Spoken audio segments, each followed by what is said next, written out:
I'm gonna make him an offer again with you. I drink your milkshake. Why so serious? I am your father. You talking to me? Say what again? Are you not entertained? What's up guys, I'm back with another special event entry. In case you don't know what a special event is, during a month I watch one movie per week with all the entries having the same topic.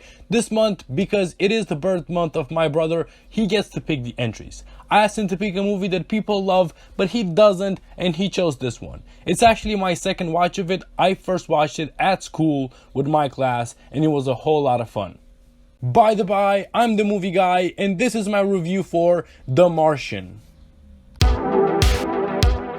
The movie starts with the team Ares 3 already on Mars and gathering multiple resources from the planet in order to investigate them. Their activity is cut short when they are announced of a dust storm that is about to hit them pretty hard. The commander of the team, aware of the danger, elects to do an emergency exit and leave the planet. On their way to the ship, astronaut Mark Watney gets hit by some debris and they lose him. Commander Melissa Lewis tries to find him, but to no avail, as the dust storm was making it very difficult to see. So they leave Mars. Mark Watney, however, is still alive and alone on Mars. Now he has to figure out a way to contact NASA from Mars and survive until a rescue party gets there. This movie is directed by legendary director Ridley Scott. It is a sci-fi movie set on, as the name of the movie suggested, Mars. It follows the attempt of astronaut Mark Watney to stay alive on Mars until he can be rescued. But it's also sort of a political movie because it shows the political problems behind him being rescued and how NASA chose to handle this certain situation.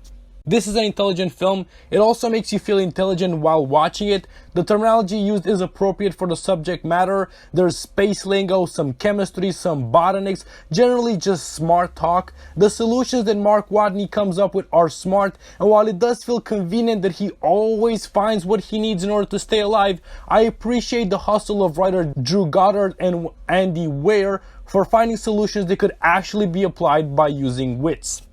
The writing is enjoyable and smart, but sometimes it is too cheesy. I admit there were moments where the terminology was a bit too much for me, but they always do a good job of repeating everything into easier words. As I said though, sometimes it is cheesy, especially during Mark Watney's monologues. He makes some jokes like, "Fuck you Mars," or "I'm going to science the shit out of this." The visuals in this movie are truly impressive. The set looks exactly as you would expect Mars to look. The suits are awesome. The hab where Mark spends most of his time looks professional, and the visual effects are also up to par. No complaints, only praise in this section. As for the characters, there are again no complaints. Mark Watney is the protagonist. He is very smart, tough. Astronauts are supposed to have mental fortitude, but to find out that you are going to be alone on Mars for 4 years could break anyone. Not Mark though. We also spend a lot of time with Teddy Sanders, director of NASA, who is trying his best to save Mark and also not ruin NASA's public image. Melissa Lewis is the commander of the team. She carries the burden of having left Mark behind, and there are other entertaining characters. It's time to drop some knowledge, guys. Ridley Scott has said that the scenes where Matt Damon was alone were shot for 5 weeks straight, and then Matt was relieved from schedule. He didn't get to meet the entire cast until they promoted the movie. A real potato farm was installed on a studio so that they could use shots of growing potatoes. Although the movie is very long and complex, it took only 72 days to film. A killer cast was employed for this movie: Matt Damon, Jessica Chastain, Sean Bean, Michael Pena, Donald Glover, Kristen Wiig, and more. Matt Damon plays the lead and he is fantastic. Top 3 performance from him for sure. Jessica Chastain is a bit underused in my opinion, as she is one of my favorite actors. She doesn't disappoint in this one either. Sean Bean doesn't die in this movie, so that's a plus for him. Otherwise, he's as solid as always. Basically, everyone plays their characters believably.